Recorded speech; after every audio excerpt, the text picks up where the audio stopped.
समझ में आ रहा है? जी।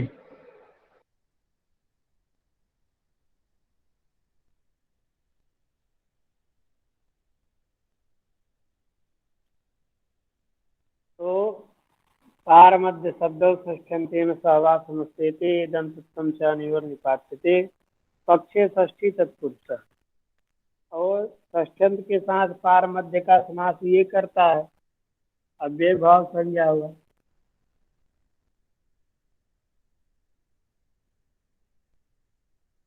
और एक पक्ष में षष्ठी तत्पुरुष हो जाएगा, क्योंकि षष्ठ्यंत है तो इसका पार मध्य के साथ षष्ठी सूत्र से षष्ठी तत्पुरुष समास भी हो जाएगा। इसीलिए वाह दिया है, वाह में विकल्प से। जब ये समास विकल्प से होगा, पारे मध्य संख्या हुआ, तब एक बार क्या हो जाएगा, पार और मध्य इन दोनों के साथ षष्ठ्यंत सुबंध का भी समास हो जाएगा। इसी को लिखे हैं पक्षे षष्ठी तत्पुरुषः। ठीक है ना? अब आगे उदाहरण के हैं, पारे गंगाद आनय या गंगा पारात आनय। पारे गंगाद ये बनाना है, तो विग्रह क्या करेंगे, गंगाया पारात, गंगाया पारात, ऐसा विग्रह कर लेंगे। ठीक है। और इसी से क्या कर देंगे, समास पारे मध्य षष्ठ्यावा, इससे समास कर देंगे, प्रातिपदिक संज्ञा है व्यक्ति का लुप्त हो जाएगा, पार शब्द का पूर्व निपात हो जाएगा, क्योंकि पारे मध्य षष्ठ्यावा वह क्या है,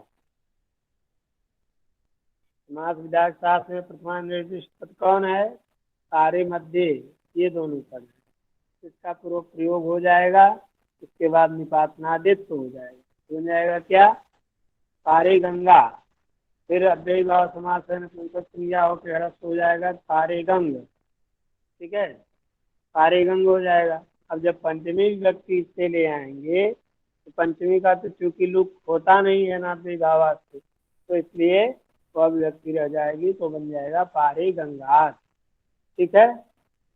और जब ये नहीं करेगा, समास विकल्प से समास होता है, तो गंगा या पारात, क्योंकि गंगा पारात, ऐसा सीधे षष्ठी सूत्र से षष्ठी तत्पुरुष समास कर लेंगे। ठीक है ना? जी। भैया उदाहरण एक बार और ऐसे बता ही दिए तो। आगे है क्या, देखो उदाहरण क्या दिया है, पारे गंगा। पहला उदाहरण है पारे पारे गंगा, गंगा। दूसरा उदाहरण है गंगा पारात। तो पारे गंगा ये उदाहरण है, विग्रह क्या करेंगे, गंगा या पारात, गंगायाः पारात्।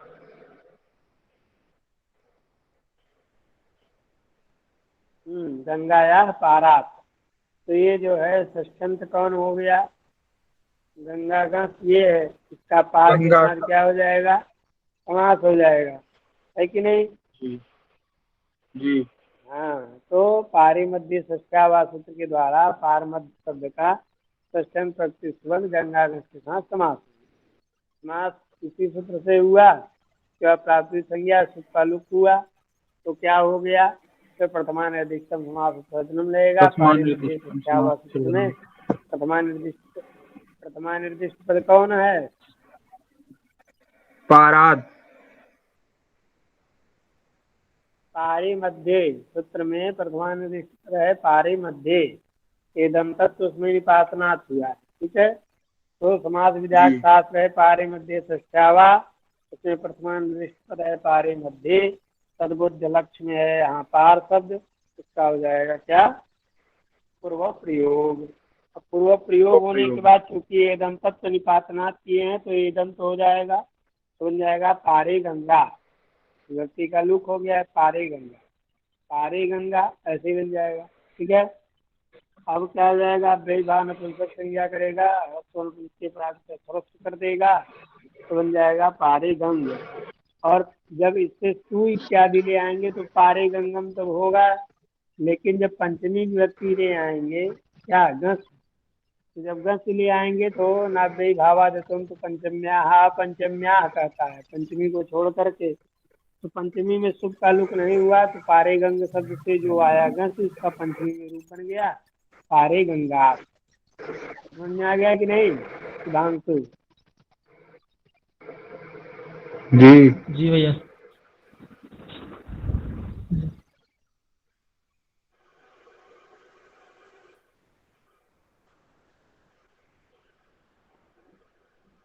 और उसी प्रकार से गंगा पारात भी बन जाएगा, है ना? गंगा पारात, तो गंगा पारात जो बनाएंगे, इसमें क्या समास हुआ है? इसमें पारे मध्य षष्ठावा सूत्र से नहीं हुआ था, इसमें हुआ है षष्ठी तत्पुरुष। गंगाया षष्ठी पारात तत्पुरुष। की गंगा पारात। तो यहाँ पे सीधे सीधे षष्ठन प्रत्येक तुगंत जो गंगा गंस, इसका पार के समय समास हो जाएगा।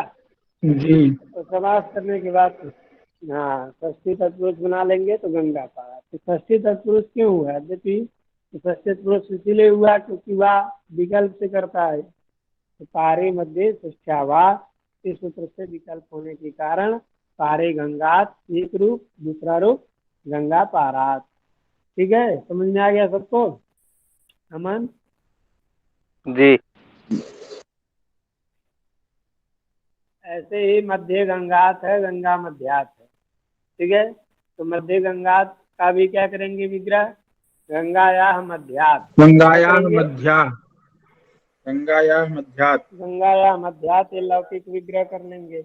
और पारे मध्य शिक्षा व समास लौकिक विग्रह हुआ, लौकिक विग्रह भी वही हो जाएगा विभक्ति ले आने के बाद। तो पारे मध्य शिक्षा व सूत्र से पूरा वही प्रक्रिया रहेगी, किसकी तरह? पीछे भी पारे गंगा की तरह ही मध्य गंगा की। तो मध्य शब्द का क्या होगा? पूर्व प्रयोग होगा, निपातन संज्ञा है उसकी निपात संज्ञा, और उत्सर्जन संज्ञा होने के कारण इधर आ जाएगा निपातनात्, उसको ये तो हो जाएगा, तो बन जाएगा मध्य गंगा। इसके बाद अव्यय भाव समास है, नपुंसक लिंग होगा, ह्रस्व हो जाएगा, तो बन जाएगा मध्य गंग, है ना? और पंचमी में जब विभक्ति ले आएंगे तो पंचमी लुक होगा नहीं, तो बन जाएगा मध्य गंगा। और गंगा मध्यात भी बनेगा। जब पक्ष में षष्ठी तत्पुरुष करेंगे तो क्या रूप बनेगा? गंगाया मध्यात इति गंगा मध्यात। यहाँ पे षष्ठी सूत्र से षष्ठी तत्पुरुष समास हो गया। तो ये भी समास हुआ, वो भी हुआ।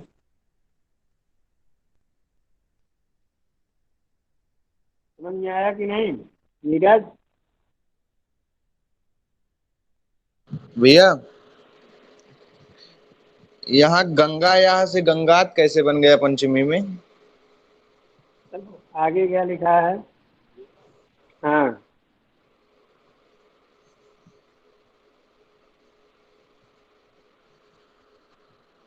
क्या क्या हुआ? कह रहे हैं भैया इसमें गंगा याह बनता है जैसे कि लौकिक विग्रह में अलौक, फिर उसके बाद रूप में कैसे गंगात बन गया? क्या बताओ भाई, पूछो।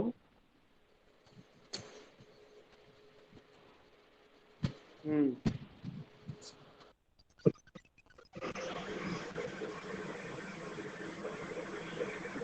अव्ययी भावस्य से नपुंसकत्व हो अलौकिक जाएगा, उसके में जो बाद इसमें विभक्ति है ह्रस्व वही नपुंसक उसी के साथ विभक्ति का कविता। अलौकिक हो जाएगा।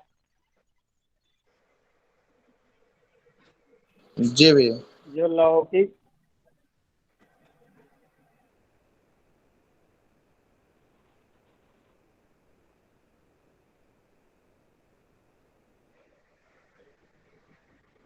क्या पूछ रहे हो मन? कोई दिक्कत है बताओ, कहीं कोई संदेह हो तुमको तो।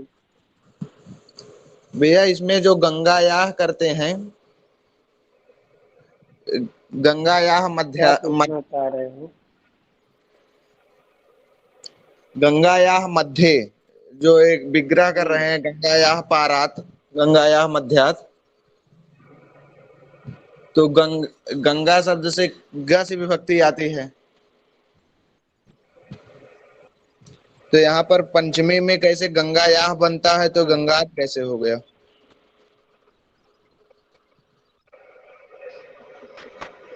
हम्म।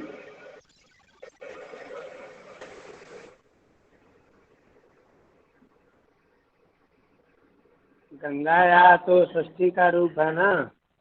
जी, गंगा या षष्ठी का है, पंचमी में तो वही बनता है। गंगाया मध्यात, गंगाया ये षष्ठी का रूप है, मध्यात ये तुम्हारा पंचमी का रूप है। में पूर्व प्रयोग जब होता है तो फिर मध्य नहीं, गंगात गंगा बनता है। का तो पंचमी वही बनेगा, लेकिन समास षष्ठंत के साथ होना है, इसलिए यहाँ गंगाया ये षष्ठंत का रूप है, तो षष्ठंत जो गंगाया रहेगा। जी, और एदं तत्त्वं चानयोः निपात्यते इत्युक्ते। अरे एदंत हो जाता है पार और षष्ठी आ रही है। मध्य को, वो रास्ता जी नहीं, लेकिन एदंत हो जाता है। पार शब्द आता है और मध्य शब्द आता है, उसको एदंत हो के पारे गंगा और मध्य गंगात ऐसा बनता है, पारे गंगात मध्य गंगात। जी। हम्म।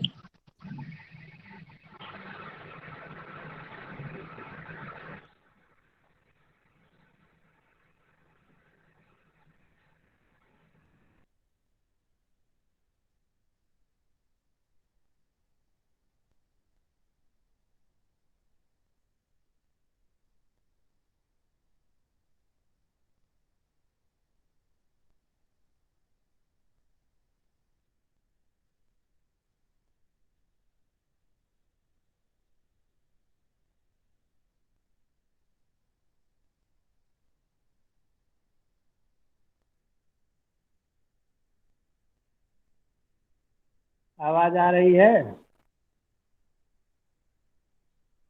जी।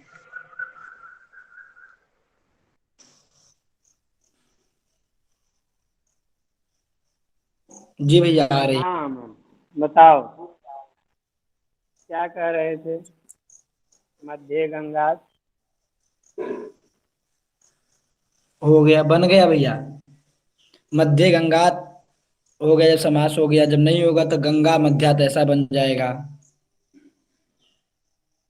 षष्ठी, षष्ठी से। तो आ गया जो पूछ रहा था। जी भैया। अमन। भैया। जी जी। आ गया मन। जी भैया। अच्छा चलो, सब ठीक। तब वही लिखा है, पारी गंगा,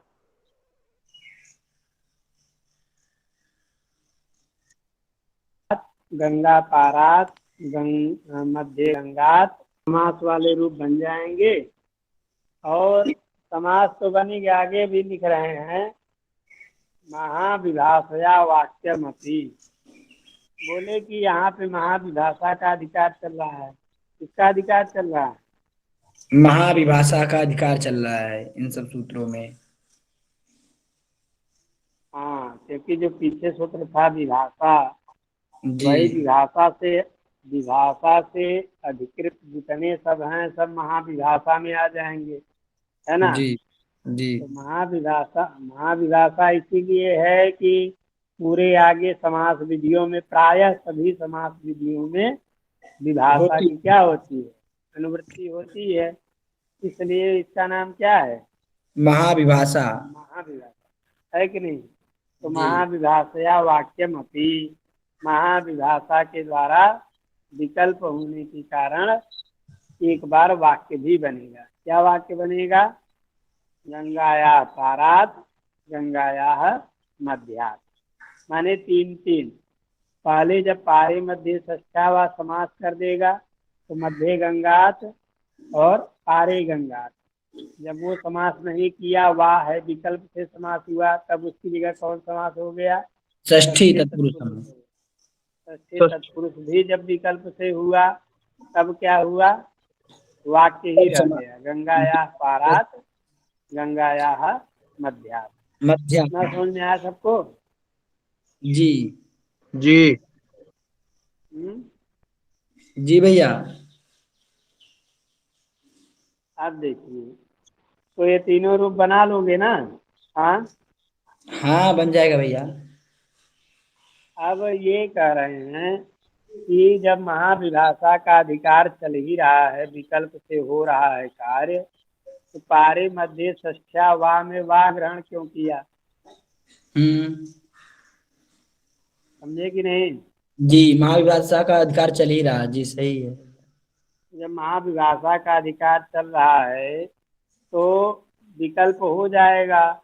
विकल्प जब स्वतः हो जाएगा तो मध्य गंगात पारे गंगात इन दोनों को छोड़ करके एक बार समासा भाव जब होगा तो उस पक्ष में क्या हो जाएगा, षष्ठी समास हो जाएगा, है कि नहीं, षष्ठी जी सूत्र से।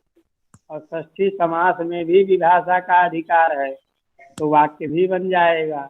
षष्ठी सूत्र का, षष्ठी समास का भी अभाव हो जाएगा, होगा। ठीक है। महाविभाषा का अधिकार होने के कारण सारे मध्य षष्ठ्यावा यह सूत्र विकल्प से समास करेगा। जब विकल्प से समास करेगा तब षष्ठ्यंत के साथ समास कर देगा षष्ठी सूत्र, और षष्ठी सूत्र में भी विभाषा अधिकार है तो वह षष्ठी सूत्र भी जब विकल्प से करेगा तो वाक्य बन जाएगा, है कि नहीं। जी भैया। तो सारे मध्य षष्ठ्यावा इस सूत्र में वा ग्रहण क्यों किया। ठीक है।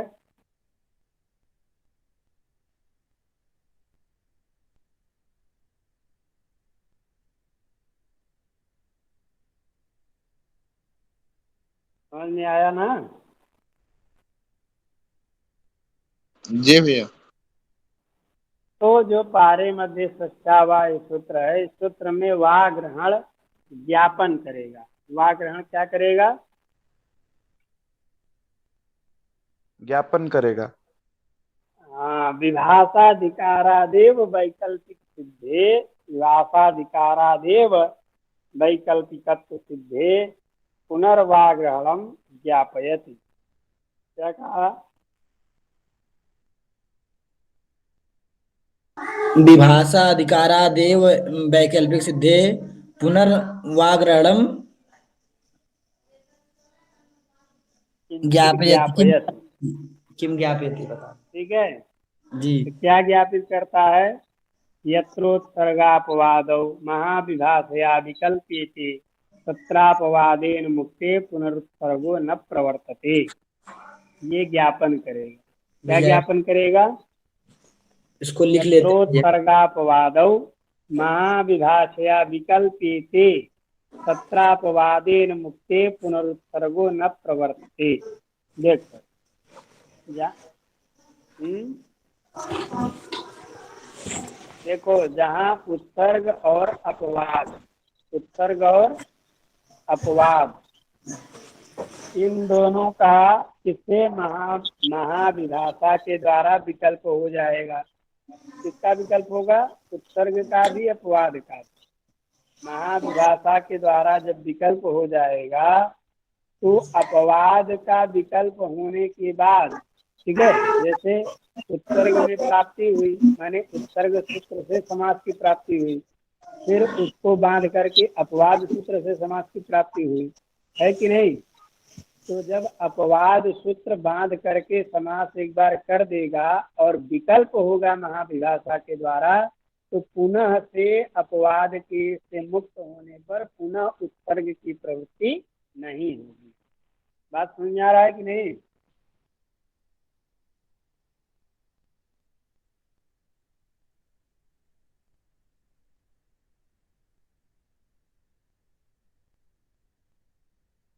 समझे हो।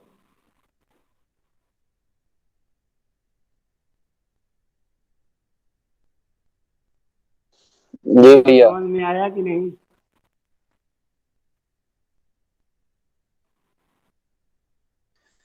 तो क्या नियम है, यत्रोत्सर्गापवादौ महाविभाषया विकल्प्येते तत्रापवादेन मुक्ते पुनरुत्सर्गो न प्रवर्तते। देखिए जैसे उदाहरण देखो, उत्सर्ग और अपवाद। उत्सर्ग सूत्र क्या है, जो सामान्यतः प्रवृत्ति होती है, षष्ठी सूत्र जैसे है उत्सर्ग। षष्ठी सूत्र क्या है, उत्सर्ग है। उत्सर्ग सूत्र है, माने वो सामान्यतः षष्ठ्यंत के साथ समर्थुवंत का समास करेगा। ठीक। उस उत्सर्ग का अपवाद सूत्र कौन है, पारे मध्य षष्ठ्या वा। यह केवल पार और मध्य का षष्ठ्यंत के साथ समास करता है। तो षष्ठी सूत्र का अपवाद सूत्र कौन हो गया,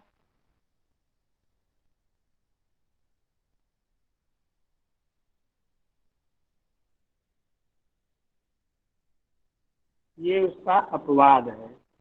तो जब अपवाद सूत्र उसको बांध करके समास कर देगा पारे मध्य सख्यावा, तो इस अपवाद का विकल्प होगा महाविभाषा के द्वारा।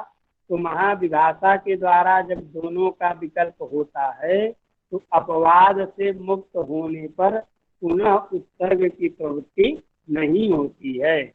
माने अपवाद जो पारे मध्य सख्यावा यह सूत्र है, यह जब विकल्प से करेगा महाव्यासाधिकारात, तो विकल्प से माने इससे अपवाद से विनिर्मुक्त होने के बाद पुनः जो उत्सर्ग शक्ति सूत्र है उसकी प्राप्ति नहीं रहेगी।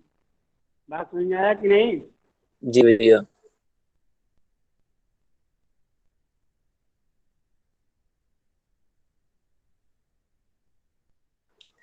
क्या समझे? यत्र उत्सर्गापवादौ महाविभाषा विकल्प्यते तत्र अपवादेन मुक्ते पुनः उत्सर्गो न प्रवर्तते।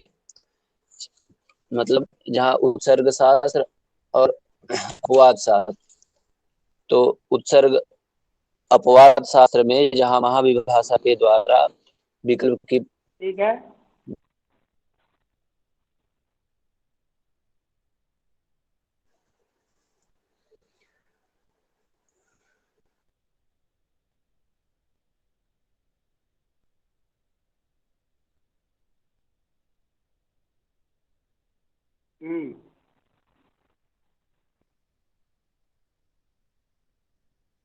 और बताओ कोई।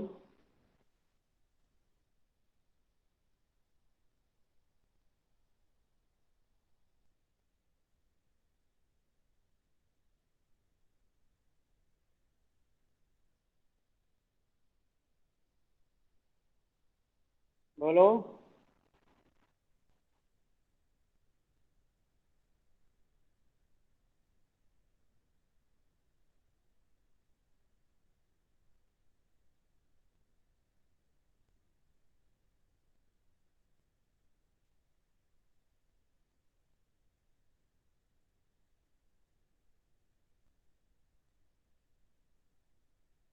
देखो फिर से बताएं।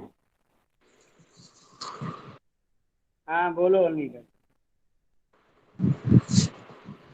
यत्र उत्सर्गापवादौ महाविभाषया विकल्प्यते तत्रापवादेन मुक्ते उत्सर्गो न प्रवर्तते। जहाँ पर उत्सर्ग और अपवाद, उत्सर्ग जैसे यहाँ पर षष्ठी सूत्र है, षष्ठी तत्पुरुष, और अपवाद है पारे मध्य षष्ठ्यावा। इन दोनों में महाविभाषा से विकल्पित हैं, किंतु यदि वा का ग्रहण नहीं करेंगे तो यहाँ अपवाद के बाद जब मुक्त हो जाएगा उत्सर्ग शास्त्र तो पुनः प्रवर्तित नहीं होगा।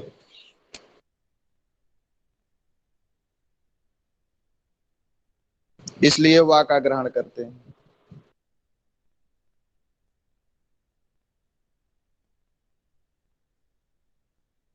अपवाद के द्वारा जब ये मुक्त हो जाएगा, मानिए अपवाद शास्त्र कौन है? पारे मध्य षष्ठावा। इससे जब मुक्त हो गया, माने विकल्प से समास किया, तो इसके उपरांत पुनः ऐसा नहीं है कि षष्ठी सूत्र से समास हो जाएगा, क्योंकि अपवाद से जब मुक्त होता है तो अपवादी मुक्ते पुनरुत्सर्गो न प्रवर्तते। अपवाद से मुक्त होने पर पुनः उत्सर्ग शास्त्र की प्रवृत्ति नहीं होती। तो देखो ये है ज्ञापन। तो ज्ञापन वही श्रेष्ठ होता है जो क्या क्या ज्ञापन हो, तदेव कांत में चरितार्थ हो, वचन सिद्धि हो, अन्य और हो। फल कहाँ हो?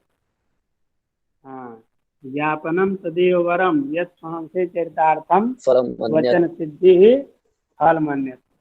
है कि नहीं? तदेव ज्ञापकम वरम। ज्ञापकम तदेव वरम यत् स्वाम से चरितार्थम वचन सिद्धि ही फलम फलम अन्यत।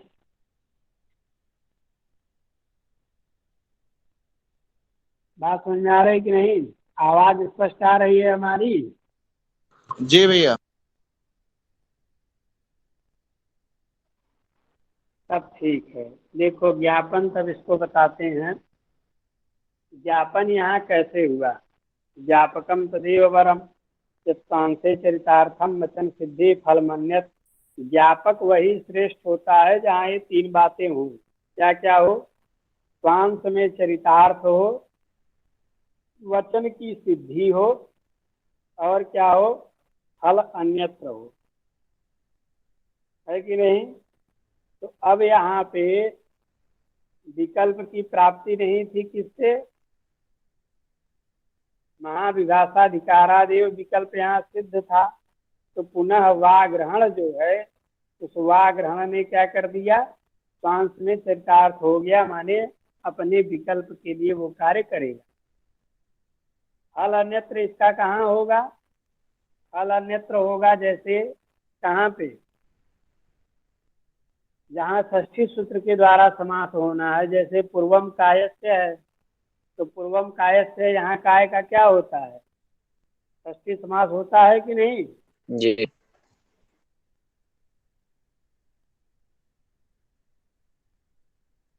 है ना? तो अब यहाँ पे लेकिन उसके समास होने के उपरांत पुनः षष्ठी सूत्र से समास नहीं होता है ना? ये इसका फल है। इसका ज्ञापन का। ज्ञापन क्या हुआ? यत्रोत्सर्गापवादो महाभ्यास्या विकल्पेते सूत्रापवादेन मुक्ते पुनरुत्सर्गो न प्रवर्तते। ये ज्ञापन है। तो ज्ञापन का ये फल हो गया, यहाँ आ गया। तो इसी प्रकार से ये जो ज्ञापन होता है पूरा, तो ये वा ग्रहण सामर्थ्यात ज्ञापन हुआ। क्योंकि महाविभाषा के अधिकार से ही पारे मध्य षष्ठ्यावा इस सूत्र में विकल्प सिद्ध था। पुनः वा ग्रहण इन्होंने किया, तो वा ग्रहण ये ज्ञापन करेगा कि अगर अपवाद और उत्सर्ग दोनों महाविभाषा से क्या हों? विकल्प हो रहे हों, तो अपवाद के द्वारा मुक्त होने पर पुनः उत्सर्ग शास्त्र की प्रवृत्ति नहीं होती है। इसी को ये क्या करेगा? ज्ञापित यत्रोत्सर्गापवादो महाव्यासा विकल्पेते तत्रापवादेन मुक्ते पुनरुत्सर्गो न प्रवर्तते इत्याकारक जो ये वचन है, इसी को ज्ञापित करेगा। तो अब यहाँ पे पारे मध्य षष्ठ्यावा इस सूत्र के द्वारा जब समास हो गया, हाँ, तो अब समास इस सूत्र के द्वारा होने के बाद पुनः जो उत्सर्ग शास्त्र है षष्ठी सूत्र से होने वाला समास, उसकी प्राप्ति नहीं है। बात समझ में आया कि नहीं?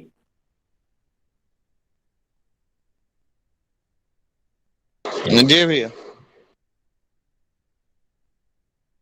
तो अब उस षष्ठी सूत्र से समास की प्राप्ति नहीं है, तो उसी की प्राप्ति कराने के लिए इस पांच में चरितार्थ हो गया, माने इसने वाह माने विकल्प कर दिया।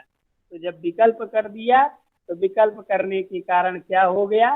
षष्ठी सूत्र से एक षष्ठी समास भी हो जाएगा। महाविभाषा के अधिकार के कारण एक वाक्य भी बन जाएगा। तो गंगाया पारात गंगाया मध्यात, इस प्रकार से दो रूप बन जाएंगे। चलो कौन बताएगा?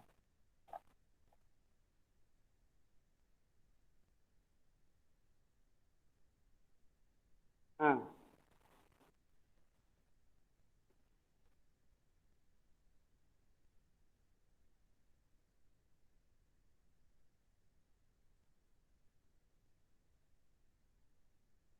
शिवम बताओ।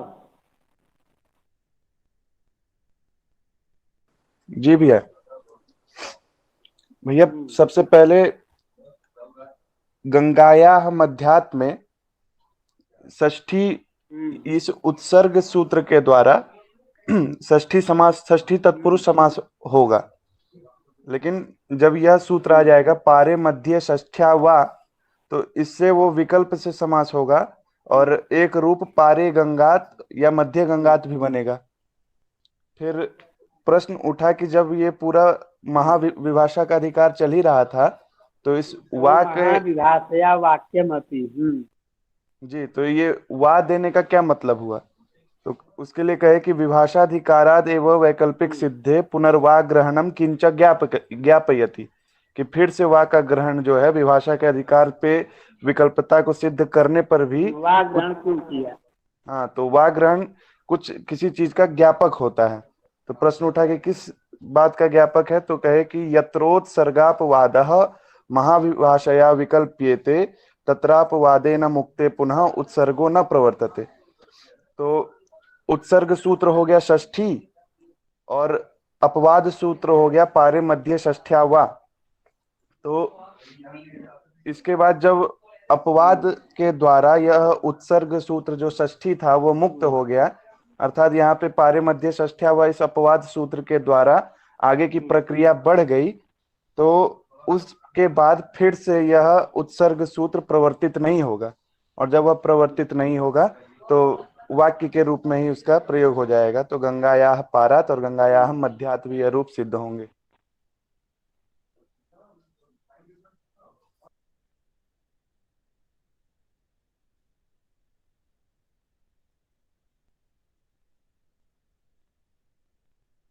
हाँ, तो वहाँ प्राप्ति षष्ठी सूत्र के द्वारा पुनः नहीं थी समास की, तो पुनः षष्ठी सूत्र में समास की प्राप्ति कराने के लिए, क्योंकि ज्ञापन कर दिया है कि अपवाद से मुक्त होने के उत्तर नहीं प्रवृत्त होता, तो अपवाद पारे मध्य षष्ठ्याय जब ये सूत्र कर देगा अपवाद शास्त्र विधान, तो पुनः षष्ठी की प्राप्ति नहीं है। उस षष्ठी की प्राप्ति कराने के लिए इन्होंने पुनः वाग्रहण किया है, इसलिए लिख रहे हैं महाविभाषया वाक्यम अपि, माने महाविभाषा का अधिकार है, उस अधिकार के चलते वाग्रहण व्यर्थ होगा, व्यर्थ होकर ज्ञापन कराएगा। ये अपवाद से मुक्त होने पुनः उत्तर की प्राप्ति नहीं होती है। तब इस प्रकार से जब उत्तर की प्राप्ति नहीं रह जाएगी तो उसको वाग्रहण क्या करेगा, वाग्रहण ज्ञापन कराएगा, और ज्ञापन सामर्थ्यात तब वहाँ पे विकल्प होगा। जब पुनः विकल्प हो जाएगा तब इस षष्ठी सूत्र का भी एक रूप बन जाएगा और इसका, तो गंगायाः पारात गंगायाः मध्यात्, ये दोनों रूप बन जाएंगे। ठीक है, सबको समझ में आ गया? जी। अब देखो आगे चलते हैं, किसी को नहीं आए तो बता देना, आगे चल रहे हैं। लिखा है संख्या वंशेन, क्या सूत्र है?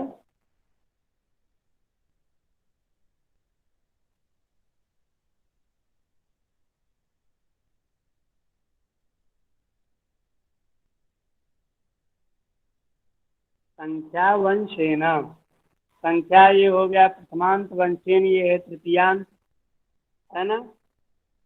वंश, वंश माने क्या होता है? संतान, संतति, उसी को कहते हैं वंश। तो वंश कह रहे हैं वंशो द्विधा, वंश दो प्रकार से होता है। वंश कितने प्रकार का है?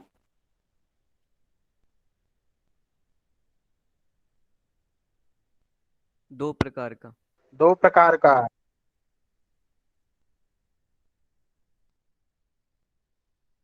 हाँ, दो प्रकार का वंश है, उसी को लिख रहे हैं वंशो द्विधा विद्या जन्मना च।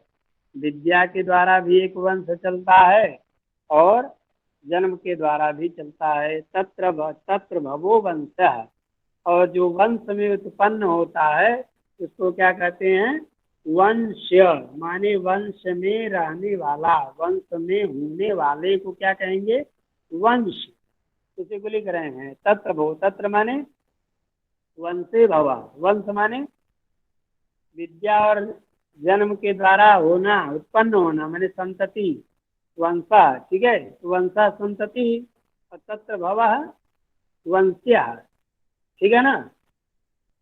तो वंश में होना, वंश में होने वाला, उसको कहेंगे वंश। तो वंश दो प्रकार का है, विद्या और जन्म के द्वारा। तो अब देखो, जन्म के द्वारा तो वंश प्रसिद्ध ही है कि नहीं? पुत्र की जो परंपरा चलती है, हाँ, पितृ पितामह प्रपितामह वाली ये जो सब परंपरा है ऊपर से आती है, तो ये क्या है? तो जन्मना जो वंश है, पुत्रादि परंपरा, ये सब प्रसिद्ध ही है। अब विद्या के द्वारा वंश क्या चलता है? गुरु परंपरा। ये पुत्रादि परंपरा चलती है, यह चलता है किससे? जन्म वंश से। और जो गुरु परंपरा चलती है ना, वो विद्या वंश से चलती है, माने विद्या के द्वारा वो वंश आरंभ होता है। ठीक है, तो वही आचार्य करते हैं, आचार्य लोग करते हैं ना। जो विद्या परंपरा है, विद्या वंश है, इसको कौन चलाते हैं? आचार्य लोग चलाते हैं। तो इसलिए कहा गया है कि वह श्रेष्ठ जन्म वही है। कौन सा? जो विद्या से वंश चलता है, क्योंकि जो माता पिता होते हैं वो केवल किसको, शरीर को उत्पन्न करते हैं, लेकिन विद्या गुण इत्यादि सबको उत्पन्न करने वाला एक गुरु परंपरा से आचार्य ही करता है, इसलिए वह वंश उससे भी श्रेष्ठ, ऐसा कहा गया है। तो अब कहने का तात्पर्य यह है कि वंश दो प्रकार का है, विद्या वंश और जन्मना वंश। तो आपका वंश जन्मना क्या है? तो आपके गोत्र परंपरा के अनुसार आपका वंश जन्मना होगा। आपका विद्या वंश क्या है? तो विद्या वंश में आप अपने गुरु परंपरा का स्मरण करेंगे कि हमारी गुरु परंपरा ये है, ये हमारा विद्या वंश है। ठीक है, तो विद्या वंश और जन्म वंश, इन दोनों में जो रहता है उसको कहते हैं वंश्य। बात समझ में आ रही है कि नहीं?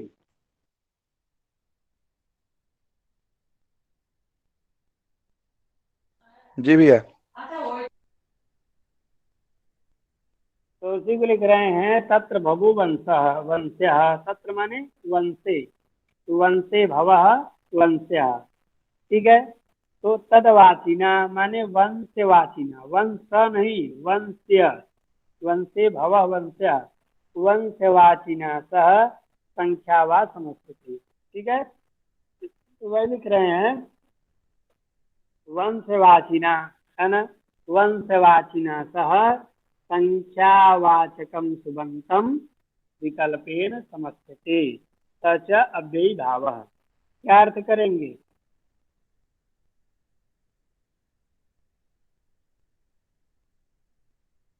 वंशवाची, वंशवाच समर्थ प्रकृति सुबंतेन सह संख्यावाचकम सुबंतम समस्यते सच अव्ययी भावः।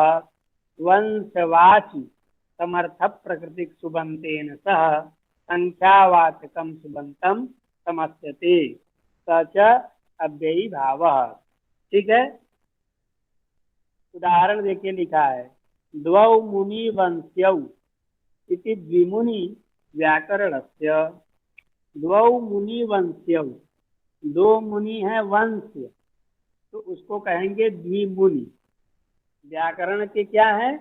द्विमुनि। द्विमुनि माने पाणिनि और कात्यायन, ये द्विमुनि हो गए। द्विमुनि में तीनों आ जाएंगे। तो द्विमुनि जब कहेंगे तो द्विमुनि व्याकरण से रूप क्या बनाना है? द्विमुनि। तो द्विमुनि में कौन सा समास है? अव्ययी भाव समास है। किस सूत्र के द्वारा हुआ? संख्या वंशेन। तो यहाँ वंशवाची क्या है बताओ? वंशवाची क्या है? मुनि।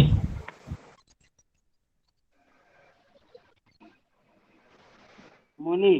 यहाँ मुनि शब्द क्या है? विद्या वंशवाची। तो विद्या,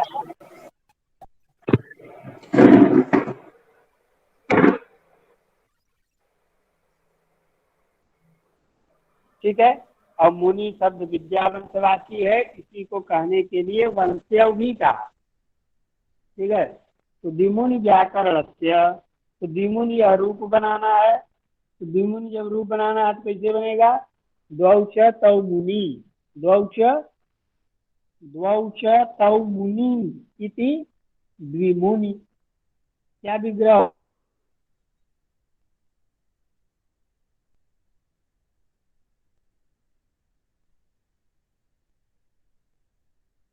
ऐसा विग्रह भी तो कर सकते हैं। कैसा विग्रह? द्वौच तौ मुनि इति द्विमुनि।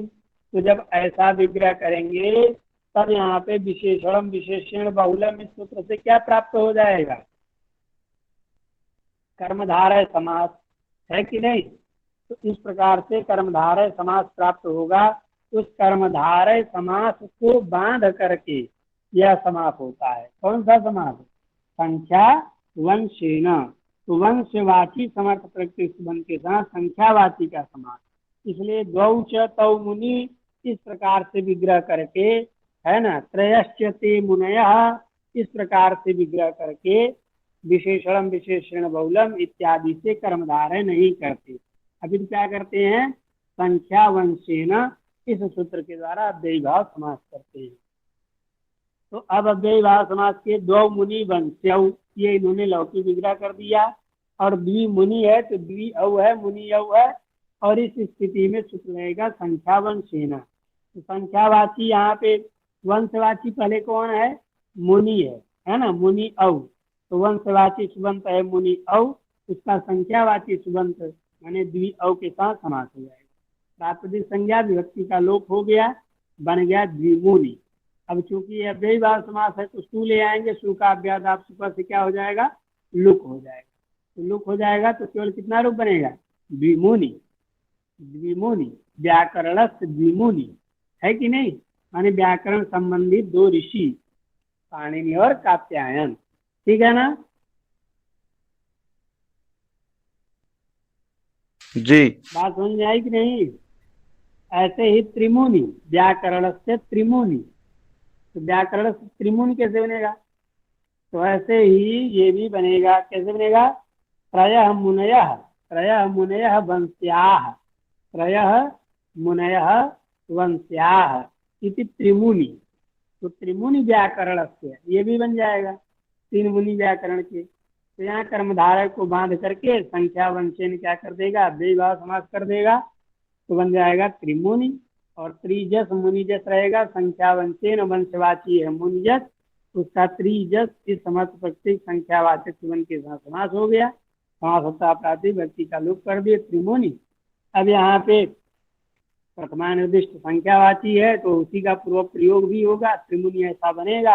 अव्यादाप से सु का लोप हो जाएगा तो त्रिमुनि बनेगा। जैसे द्विमुनि ऐसे ही त्रिमुनि।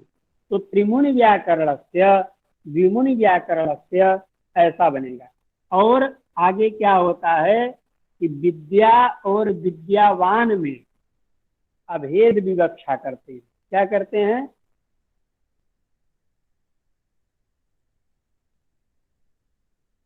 विद्या और विद्यावान में अभेद विवक्षा करते हैं। ठीक है। तो जैसे कहते नहीं है, ये तो साक्षात क्या है? काव्य प्रकाश ही है, अष्टाध्यायी है, व्याकरण है, व्याकरण की मूर्ति है, वेद की मूर्ति है। तो माने विद्या और विद्यावान में क्या कर देते हैं? अभेद की विवक्षा। तो अभेद की विवक्षा कर देंगे तो दोनों में समानाधिकरण हो जाएगा। तो जो त्रिमुनि व्याकरण से हम कह रहे हैं तब वो क्या हो जाएगा? त्रिमुनि व्याकरणम। क्या हो जाएगा?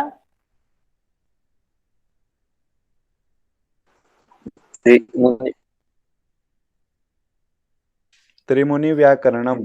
इसी को लिख रहे हैं। हाँ, इसी को लिखे हैं विद्या तदवताम अभेद विवक्षाम। तदवताम माने विद्यावताम। तो विद्या तदवताम अभेद विवक्षायाम त्रिमुनि व्याकरणम। तो त्रिमुनि व्याकरण से जब यहाँ भेद विवक्षा किया माने व्याकरण संबंधित तीन मुनि, और जब त्रिमुनि व्याकरणम कर देंगे तो माने व्याकरणा भिन्न त्रिमुनि। क्या अर्थबोध होगा?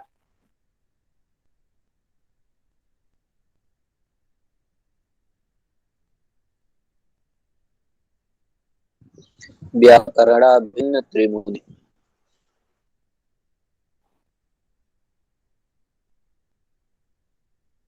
हाँ, तो व्याकरणा भिन्न त्रिमुनि किस प्रकार से बोध होगा?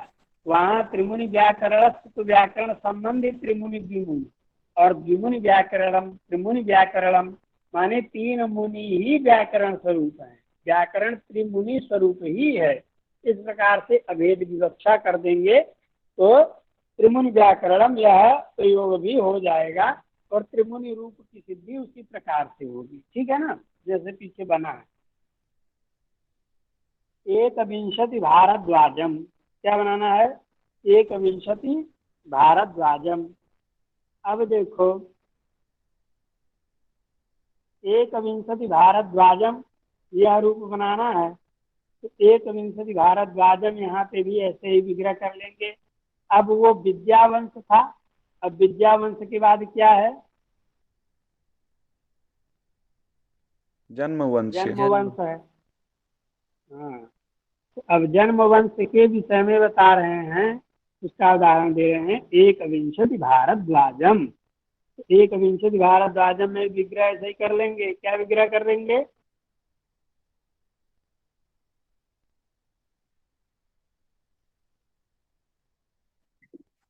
बताओ। एक विंशति भारद्वाजाः वंश्याः।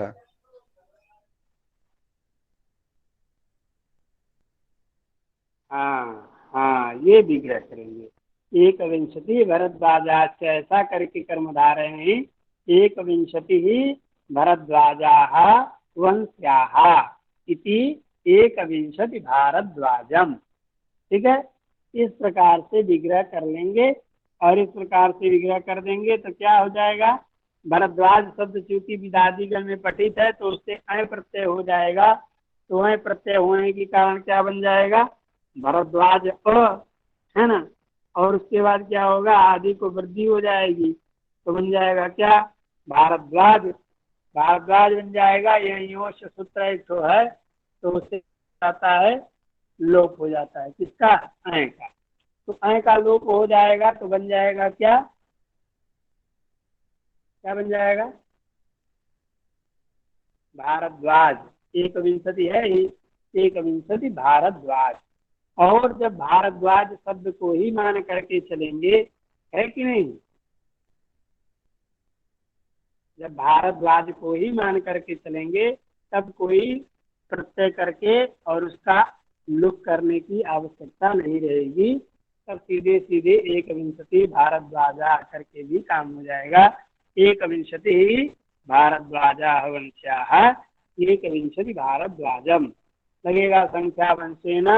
अब यहाँ पे वंशवाची कौन है? भरद्वाज हैं, भरद्वाजस हैं। और उनके साथ संख्यावाची माने एक विंशति का क्या हो जाएगा? समास हो जाएगा। प्रातिनिधिक संज्ञा व्यक्ति का लुक। और उसके बाद क्या बन जाएगा? एक विंशति भारद्वाज। और चूंकि अदंत है, अव्ययी भाव समास है, इसलिए अम हो जाएगा, मिला देंगे बन जाएगा एक विंशति भारद्वाजम। बात समझ में आया कि नहीं?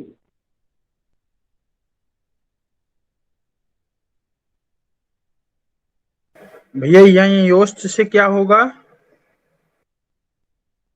हाँ, लुक हो जाएगा। जो अय प्रत्यय होगा विदादित का, जो अय प्रत्यय होगा उसका योश से लुक हो जाएगा। ठीक है। जी।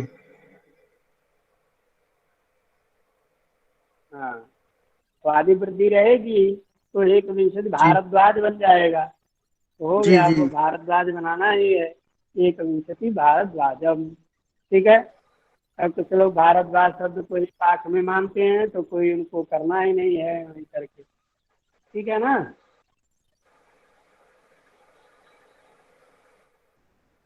समझ में आ गया? जी।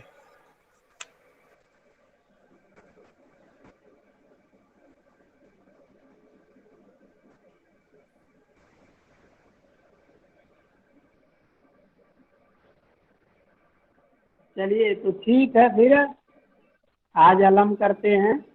जी भैया, जी। प्रणाम। ना लगाइए।